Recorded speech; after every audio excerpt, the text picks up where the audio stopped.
There are only two things that lawyers do professionally, and they are to speak persuasively and to write persuasively.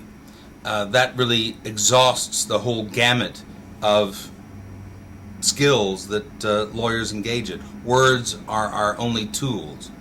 Now, public speaking is not exactly a natural act, and I don't think there's any such thing as a natural public speaker.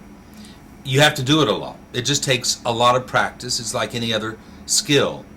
And so you want to do as much of it as possible. And that really brings us to the very first point of the seminar, which is to speak whenever you get the chance. And you really have to make opportunities to speak in public.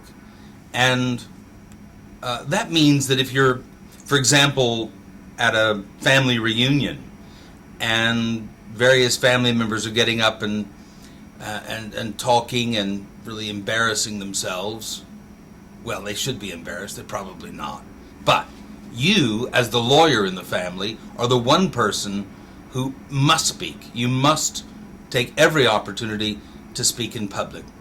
If somebody invites questions at a lecture, it's very important that you seize the opportunity to pose a good question. You don't want to monopolize. You certainly don't want to make a speech when asking a question.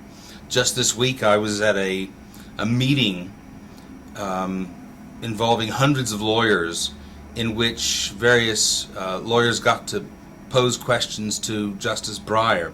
One of them stood up and made essentially a 10-minute speech before finally getting to the question, and actually had to be prompted to make the question, and that was the last question that Justice Bryan took. He didn't really want to address what was being said, but that's ineffective. It's a matter of not knowing your audience.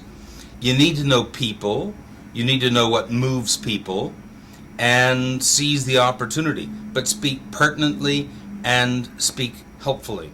So you want to take every opportunity that you possibly can, and you may notice in the course materials there is a quotation from E. Barrett Prettyman, for whom the courthouse in Washington, D.C. is named.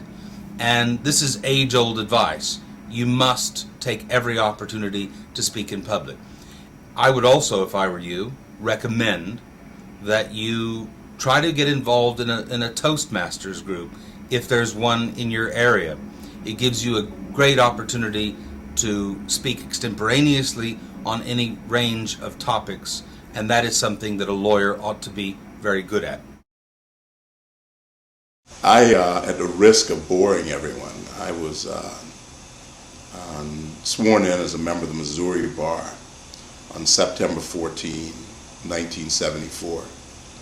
And I argued my first case before the Supreme Court of Missouri on September 17, 1974. I have no idea what I said, but it was a wonderful experience because I panicked, I was sick, I went through all the emotions, and I learned how to control it and do my job. And then probably around the 30th argument, of course I always was nervous. I always stayed up late to prepare, and I had a system for preparing, but what I learned, the antidote for nervousness, was preparation and confidence that I am prepared, that I know the facts, that I know the law, and that I have some notes that are not rigid, they're flexible.